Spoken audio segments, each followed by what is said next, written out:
کمواری حاملہ۔ کسی گاؤں میں ایک غریب مولوی رہتا تھا۔ وہ اس چھوٹے سے گاؤں کی اکلوتی مسجد کا امام تھا اور نماز کے علاوہ گاؤں کے بچوں کو قرآن بھی پڑھاتا تھا، جبکہ اس کی بیوی گاؤں کی بچیوں کو مدرسہ پڑھاتی تھی، جس سے ان کا گزر بسر ہو جاتا تھا۔ ان کی بیٹی ایک ہی تھی، جو کہ بہت خوبصورت تھی۔ اس کی خوبصورتی کے چرچے دور دور تک پھیلے ہوئے تھے، اور یہی بات گاؤں کے چودھری صاحب کے بیٹے تک بھی پہنچ گئی۔ اس نے موقع کی تلاش شروع کر دی کہ کسی طرح ایک بار اس حسین لڑکی کو دیکھ لے۔ آخر وہ ہے کیا بلا؟ ایک دن وہ مولوی صاحب کے گھر چلا گیا کہ کچھ نیاز وغیرہ دینے کے بہانے مولوی کی بیٹی کا دیدار ہو جائے گا، اور اس طرح وہ اپنے مقصد میں کامیاب ہو گیا۔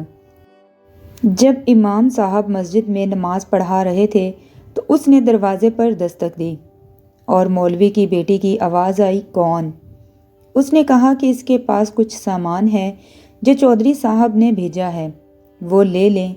لڑکی نے کہا کہ آپ دروازے میں رکھ دیں، میں اٹھا لوں گی۔ اس نے سامان رکھا اور وہیں انتظار کرنے لگا۔ جب لڑکی نے سمجھا کہ سامان رکھنے والا چلا گیا ہے تو اس نے سامان اٹھانے کے لیے دروازہ کھولا تو اس لڑکے نے اسے دیکھ لیا۔ دیکھا ہی نہیں بلکہ اس پر عاشق ہو گیا اور وہیں اپنا دل دے بیٹھا۔ لڑکا گھر آیا اور ضد پکڑ لی کہ اس نے شادی کرنی ہے تو مولوی کی بیٹی سے ہی کرنی ہے۔ چودھری صاحب اس رشتے کے حق میں نہیں تھے۔ انہوں نے اپنے بیٹے سے کہا کہ میں جا کر مولوی صاحب سے بات کرتا ہوں۔ چودھری صاحب آئے اور مولوی سے کہا کہ میرا بیٹا شراب پیتا ہے، جوا کھیلتا ہے اور ہر برائی ہے اس میں اپنے بیٹے کے لیے آپ کی بیٹی کا رشتہ مانگنے آیا ہوں۔ اگر آپ انکار کریں گے تو میں ہنسی خوشی چلا جاؤں گا۔ یہ نہ سوچنا کہ میری ناراضگی آپ کی زندگی میں کوئی خلل ڈالے گی۔ اب ظاہر سی بات ہے مولوی صاحب نے انکار ہی کرنا تھا۔ چودھری صاحب گھر گئے اور بیٹے سے کہا کہ مولوی نے انکار کر دیا ہے اور اب دوبارہ کبھی اس گلی میں بھی نہ گزرنا۔ لیکن لڑکے کو بہت غصہ آیا کہ اتنی دولت، عزت اور شہرت کے باوجود مولوی نے یہ رشتہ کیسے ٹھکرا دیا۔ میں ضرور انتقام لوں گا۔ اس نے دل ہی دل میں انتقام کی ٹھان لی۔ ادھر مولوی صاحب کی بیٹی بیمار ہو گئی اور اسے پیٹ میں درد شروع ہو گیا۔ پہلے تو وہ گھریلو ٹوٹکوں سے علاج کرتے رہے، لیکن جب بیٹی کا پیٹ پھولنے لگا تو وہ گاؤں کے واحد حکیم صاحب کے پاس چلے گئے۔ اس وقت الٹرا ساؤنڈ وغیرہ اور جدید آلات تو تھے نہیں، لہٰذا حکیم صاحب نے بچی کی نبض کو پکڑ کر چیک کیا اور پیٹ کی درد کی شدت کو جانچتے ہوئے یہ بتایا کہ آپ کی بیٹی حاملہ ہے۔ مولوی کے گھر میں تو جیسے کہرام مچ گیا، ایک قیامت آن پڑی۔ مولوی نے بیٹی کو بہت مارا پیٹا کہ کس کے ساتھ منہ کالا کروا کر آئی ہے، کس کا بچہ ہے تیرے پیٹ میں۔ ایک دو بار اسے قتل بھی کرنا چاہا، لیکن میں بیچ میں آ گئی۔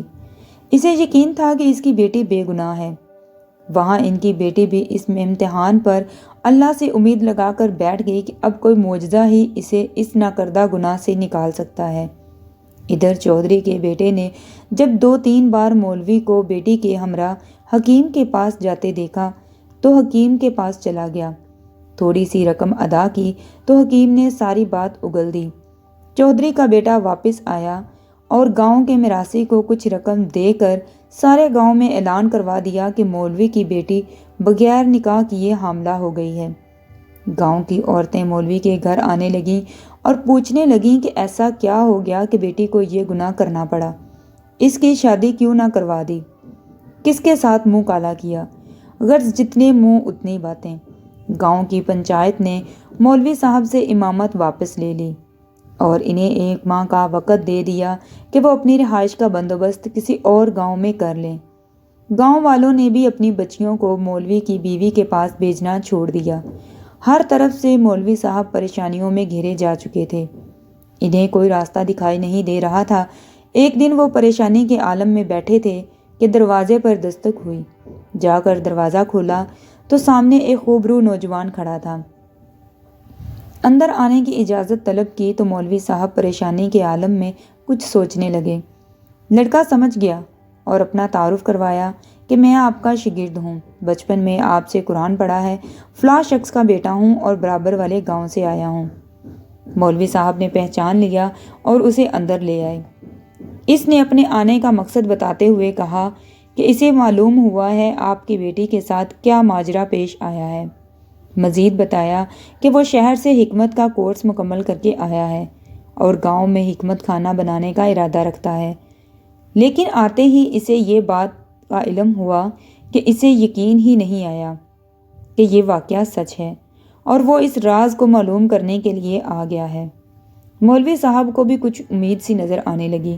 اس لڑکے نے مولوی صاحب کی بیٹی کی نبض دیکھی، کچھ تفصیلات پوچھیں اور پھر سوچتے ہوئے مولوی صاحب سے ایک بکرے اور ایک کتے کا بندوبست کرنے کو کہا، جبکہ لڑکی کو دن کا کھانا کھانے سے منع کیا اور بھوکا رہنے کو کہا۔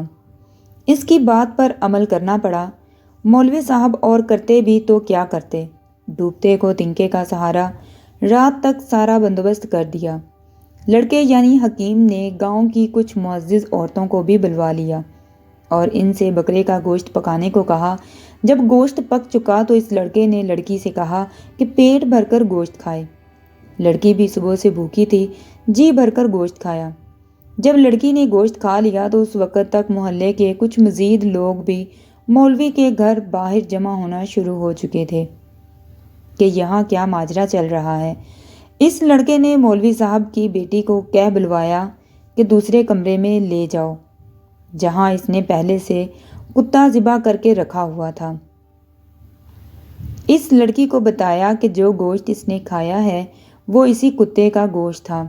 بس پھر کیا تھا، لڑکی نے الٹیاں شروع کر دیں اور جو کچھ کھایا تھا سب باہر آنے لگا۔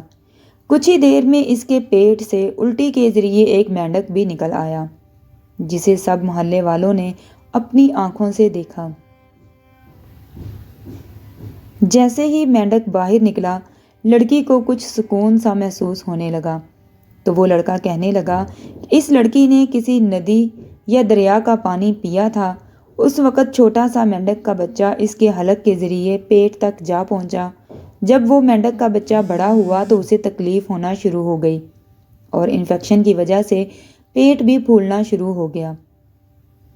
گاؤں کے سب لوگ اس لڑکے کی ذہانت اور حکمت دیکھ چکے تھے اور اس لڑکی کی پاک دامنی بھی سب پر واضح ہو چکی تھی۔ مولوی صاحب نے اس لڑکے کے اصرار پر اپنی بیٹی کا نکاح اس نوجوان سے کر دیا اور یوں وہ سب ہنسی خوشی زندگی بسر کرنے لگے۔